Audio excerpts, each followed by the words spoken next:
నారా లోకేష్ యుగం స్టార్ట్ చేసిన దగ్గర నుంచి వరకు 3000 కిలోమీటర్లు నడిచారు. ఈరోజు ఎండ అవుతూ ఉంది.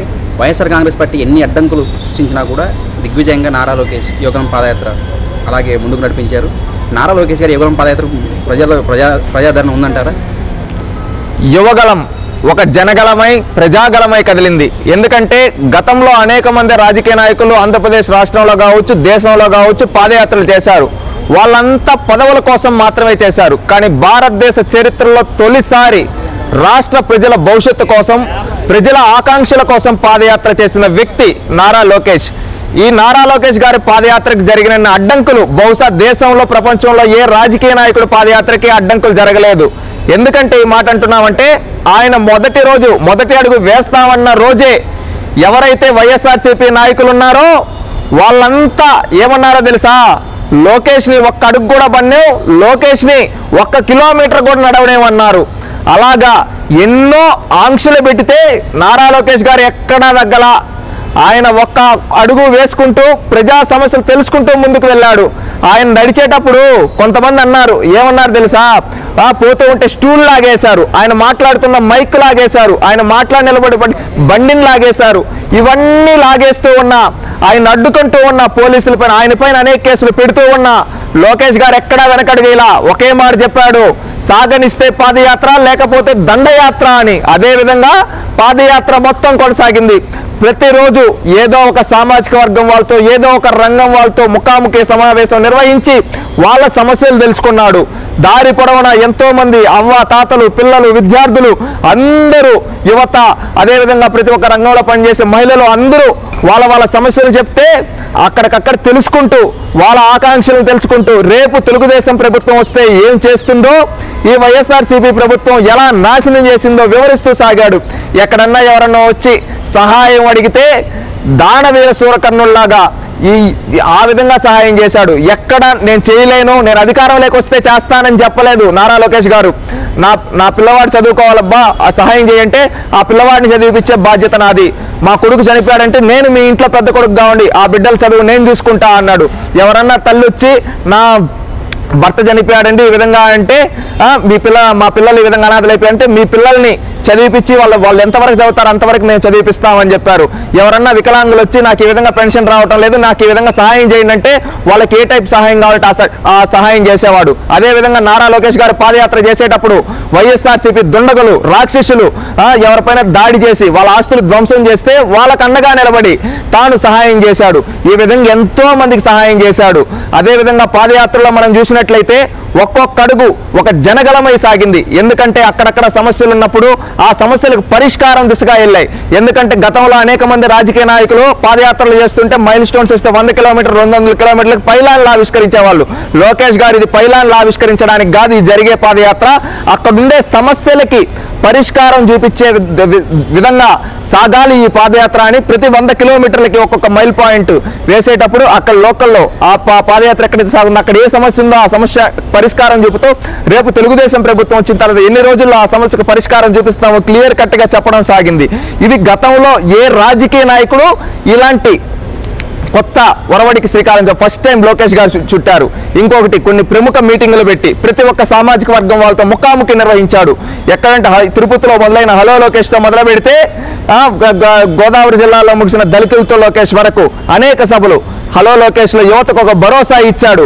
అదేవిధంగా రైతన్నతో లోకేష్ లో రైతుల సమస్యలు విని రేపు రైతన్నను రాజ్యం తీసుకొని వస్తా అని చెప్పాడు. అదేవిధంగా ఈ జగన్మోహన్ రెడ్డి ప్రభుత్వంలో పల్లెల్ని నాశనం చేస్తూ ఉంటే సర్పంచులు పల్లెలే దేశానికి పట్టుకొమ్మలంటారు. అలాంటి పంచాయతీ వ్యవస్థని భ్రష్టు పట్టిస్తే పల్లె ప్రగతి కోసం మీ లొకేషన్ రేపు తెలుగుదేశం పార్టీ ప్రభుత్వం వచ్చిన తర్వాత సర్పంచులకు ఏ విధంగా ఆదుకుని పల్లెలను ఏ విధంగా అభివృద్ధి చేస్తామో క్లియర్ కట్ గా చెప్పడం జరిగింది. అదేవిధంగా మైనారిటీలతో లోకేష్ అని ఒక భరోసా కార్యక్రమం పెట్టారు. ఎందుకంటే ఈ జగన్మోహన్ రెడ్డి గారు వచ్చిన తర్వాత రాష్ట్రంలో అనేక మంది ముస్లిం సోదరుల పైన దాడులు జరుగుతూ వాళ్ళ ఆత్మహత్యలు చేసుకుంటే అక్కడ లోకేష్ గారు అండగా నిలబడ్డారు. కానీ ఎక్కడ మైనారిటీల ఓట్లతో గెలిచిన జగన్మోహన్ రెడ్డి వాళ్ళని పట్టించుకోలేదు. అందుకని వాళ్ళ సమస్యలు తెలుసుకొని రేపు తెలుగుదేశం ప్రభుత్వం వచ్చిన తర్వాత ఈ జగన్మోహన్ రెడ్డి రద్దు చేసిన ఏవైతే రంజాన్ తోఫా, ఏవైతే దుల్హాన్ పథకం విధంగా ఇవన్నీ పునరుద్ధరించి ప్రతి మైనారిటీ బిడ్డని తన కుటుంబ సభ్యుల్లా చూసుకుంటామని లోకేష్ గారు చెప్పడం జరిగింది. అదేవిధంగా బీసీలు, దళితులు వీళ్ళతో జరిగిన ప్రతి ఒక్క సమావేశంలో వాళ్ళందరికీ అండగా ఉంటామని చెప్పడం జరిగింది. ఇక్కడ ఇంకొకటి చూస్తే అమరావతి సభలో అక్కడ ఆ సభలో కన్నీళ్లు తిరుగుతూ ఉన్నాయండి. ఎందుకంటే అక్కడ అమరావతి ఆడవాళ్ళు చెప్పిన ఒక్కొక్క మాట కళ్ళల్లో నీళ్ళు వచ్చే విధంగా ఉన్నాయి. ఎందుకంటే ఈ జగన్మోహన్ రెడ్డి అధికారంలోకి వచ్చినప్పుడు మేము అమరావతి రాజధాని ఉండిస్తామని చెప్పాడు. ఆ తర్వాత ఏమని జరిగిందంటే అమరావతి రాజధానిగా మారుస్తామని వాళ్ళు ఎవరైతే భూములు ఇచ్చారో వాళ్ళ ఇంట్లో ఆడవాళ్ళని రోడ్డుపైకి వస్తే ఆ ఆడవాళ్ళని చీరలు లాగించి గర్భవతుల్ని పొట్టపైన తన్నిన వ్యక్తి ఈ రాక్షసుడు, ఈ కీచకుడు జగన్మోహన్ రెడ్డి అని అక్కడ అమరావతి రైతులు చెప్పడం జరిగింది. ఎందుకంటే తన ఇంట్లో మహిళలను గౌరవించడం తెలియదు, బయట రాష్ట్రంలో ఉండే మహిళలను గౌరవించడం, ఈ విధంగా రాష్ట్రం మొత్తాన్ని సర్వనాశనం చేశాడు ఈ జగన్మోహన్ రెడ్డి అని అక్కడుండే మహిళలందరూ లోకేష్ గారికి తెలియజేయడం జరిగింది. అదేవిధంగా ఇక్కడ అనేక కార్యక్రమాల్లో, ముఖాముఖి కార్యక్రమాల్లో ఎవరన్నా ఈ హామీ మీరు ఇచ్చేయచ్చు కదా అంటే అక్కడ లోకేష్ గారు ఒకే మాట చెప్పారు, నేను జగన్మోహన్ రెడ్డి గారిలా నోటుకొచ్చిన హామీ ఇవ్వను, దాన్ని విచారించి అది మేము సాధ్యపడుతుంది అయితేనే మేము చెప్తా ఉన్నాడు. ఇక్కడ లోకేష్ గారి యొక్క నిజాయితీని మనం చెప్పుకోవాలి. ఎందుకంటే ఏ రాజకీయ నాయకుడైన ఓట్ల కోసం నోటుకొచ్చిన హామీలు, కానీ లోకేష్ గారు ఆ విధంగా చేయలేదు. ఏమన్నాడు, నేను విచారిస్తాను, ఇది సాధ్యపడుతుందా లేదా, సాధ్యపడే లేదా దీంట్లో ఏ విధంగా మనం మార్పులు తీసుకొని వస్తే మీకు ఉపయోగపడుతుంది, ఆ విధంగా చేస్తాను అని హామీ ఇచ్చాడు.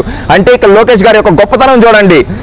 ఎన్నికల కోసం కాదు, రేపటి భవిష్యత్తు కోసం నేను హామీలు ఇస్తానని చెప్పి క్లియర్ కట్గా అందరినీ ఒప్పించి మెప్పించి పాదయాత్ర చేస్తూ వస్తూ ఉన్నాడు. ఇక్కడ ముఖ్యంగా ప్రతి గ్రామాల్లో రచ్చబండతో మీ లొకేషన్ కట్టినప్పుడు పల్లెల్లో రచ్చబండ కార్యక్రమాలు పెట్టి అక్కడ వాళ్ళ సమస్యలు తెలుసుకుంటూ పల్లెల్లో ఏ సమస్యలు ఉన్నాయో తెలుసుకుంటూ వాటికి రేపు గవర్నమెంట్ వచ్చిన తర్వాత మనం ఏ విధంగా పరిష్కారం చూపిస్తామో క్లియర్ కట్గా వాళ్ళకి చెప్పడం జరుగుతూ ఉంది. ఇక్కడ దాదాపు 3100 కిలోమీటర్లకు పైగా నడిచిన లోకేష్ గారు 31 పైగా మైల్ పాయింట్లు వేసి ప్రతి ఒక్క ప్రాంతాన్ని అభివృద్ధి దిశగా తీసుకొని వెళ్తామని, ప్రత్యేకంగా రాయలసీమ నుంచి శ్రీకాకుళం ఉత్తరాంధ్ర వరకు అన్ని ప్రాంతాలని అభివృద్ధి చేసి అభివృద్ధి వికేంద్రీకరణ చేసి ఆంధ్రప్రదేశ్ రాష్ట్రాన్ని మళ్ళీ నెంబర్ 1గా భారతదేశంలో అదేవిధంగా ప్రపంచంలో మొదటి స్థానంలో నిలబెడతామని లోకేష్ గారు ప్రతి ఒక్కరిని ఒప్పించి మెప్పించి చెప్పడం జరిగింది. బహుశా భారతదేశ చరిత్రలోనే ఈ పాదయాత్ర అతిపెద్ద పాదయాత్రగా, అదేవిధంగా అతి తక్కువ రోజుల్లోనే అత్యధిక కిలోమీటర్లు నడిచిన పాదయాత్రగా, అదేవిధంగా ఆంధ్ర రాష్ట్ర చరిత్రలో ఒక నూతన అధ్యాయానికి, ఒక నవశకాన్ని సృష్టించిన పాదయాత్రగా ఈ పాదయాత్ర నిలవబోతుందని మేము భావిస్తూ ఉన్నాం. కొంతమంది అభిప్రాయం ఏంటి అని అంటే, యువగలం సభలకి జనాన్ని సమీకరించడానికి స్థానికంగా ఉండే నాయకులు చాలా కష్టపడాల్సి వచ్చిందనేది కొంతమంది అభిప్రాయం. దీన్ని మీరు ఎలా చూస్తారు?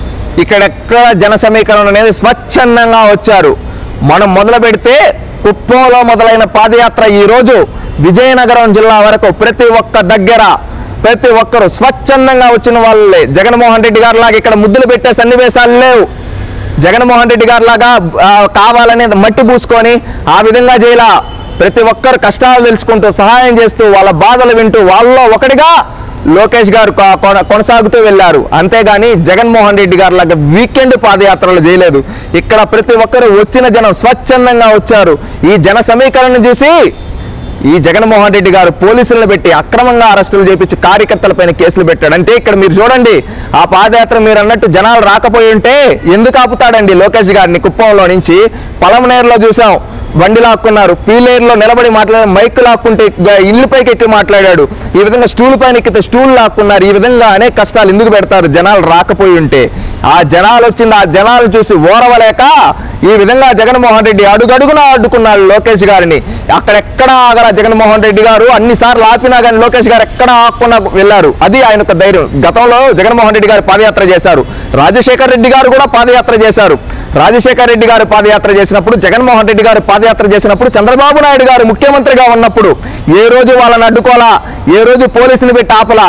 ఈయనే సెక్యూరిటీ కల్పించి మీరు పాదయాత్ర చేసుకోండి, మీకు రక్షణ నేను కల్పిస్తా, మీకు ఎక్కడ ఆటంకాలు లేకుండా నేను చూసుకుంటా అని చంద్రబాబు నాయుడు గారు క్లియరెన్స్లు ఇచ్చారు.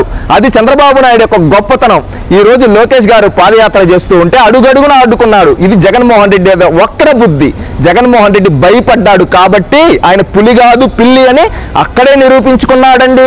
అది జగన్మోహన్ రెడ్డి యొక్క మనస్తత్వం. లోకేష్ గారు ఒక్క అడుగేస్తేనే భయపడిపోయిన వ్యక్తి ఆయన. లోకేష్ గారిని విమర్శించే స్థాయి, లోకేష్ గారి కాలి గోటికి కూడా సరిపోడి జగన్మోహన్ రెడ్డిని ఈ రోజు యువగలం పాదయాత్ర పూర్తవుతున్న సందర్భంగా ఆంధ్ర రాష్ట్ర ప్రజలు అంటున్నారు. పాదయాత్ర చేసినంత మాత్రాన అధికారంలోకి వస్తారా అని కొన్ని సెక్షన్స్ అభిప్రాయం. పాదయాత్ర చేస్తే అధికారంలోకి వస్తారా అంటే పాదయాత్రలో ప్రజా సమస్యలు తెలుసుకొని వాటికి పరిష్కారంగా చూపిస్తున్నాడు కాబట్టి వస్తాడని అంటూ ఉన్నారు. ఏంటంటే పాదయాత్ర చేస్తే అధికారంలోకి వస్తాడా అని అడిగి ఆ మైండ్ ఉండే వాళ్ళని నేను అడుగుతూ ఉన్నా. ఈయన ఇక్కడ ప్రజా సమస్యలు తెలుసుకున్నాడు, వాటికి పరిష్కారం చూపించాడు. జగన్మోహన్ రెడ్డి ఉత్తుత్తి హామీలు ఇచ్చే అధికారంలోకి వచ్చినప్పుడు నిజంగా తన సొంత డబ్బులను తీసి ఇచ్చిన లోకేష్ అధికారంలోకి రాలేరా? ప్రజల కష్టాలను విని వాళ్ళకు అండగా నిలబడిన లోకేష్ గారు అధికారంలోకి రాలేరా? ఖచ్చితంగా తప్పకుండా వస్తారు. రేపు అధికారంలోకి వచ్చిన తర్వాత తెలుగుదేశం పార్టీ ఇచ్చిన ప్రతి హామీని నెరవేరుస్తారు. ఈ యువగలం పాదయాత్రలో ఇచ్చిన ప్రతి హామీ నెరవేర్చే దిశగా లోకేష్ గారు అడుగులు పడతాయని మేము భావిస్తూ ఉన్నాం. యువగలం పాదయాత్రను అడ్డుకోవడానికి వైసీపీ చేసినటువంటి కుట్రను మీరు ఎలా చూస్తారు? భయపడ్డారు. లోకేష్ అనే వ్యక్తి ఎందుకో పనికిరాడు, మాట్లాడడానికి కూడా సరిగ్గా లేదు అని చెప్పి వక్రీకరించి వాళ్ళ పెయిడ్ సోషల్ మీడియా ఒక పెయిడ్ ఐపాక్ టీమును పెట్టుకొని ఎట్లా పడితే అట్లా చేయించారు. ఈరోజు లోకేష్ ఒక రాటుదేలే అతను మాట్లాడే మాటలు ఒక బుల్లెట్లా ఉంటే అవుట్ని చూసి భయపడి అడ్డుకున్నారు. అంటే ఇక్కడ వాళ్ళ ఓటమిని వాళ్ళే అంగీకరిస్తూ ఉన్నారు. మీరు చెప్పండి, చంద్రబాబు నాయుడు గారు ముఖ్యమంత్రిగా ఉన్నప్పుడు జగన్మోహన్ రెడ్డి పాదయాత్ర చేసినప్పుడు పూర్తి క్లియరెన్స్లు చేసుకోబోరా, నేను ధైర్యంగా ప్రజలకు మంచి చేశా అని చెప్పి ధైర్యంతో ఉన్నాడు. ఎవరు? చంద్రబాబు నాయుడు.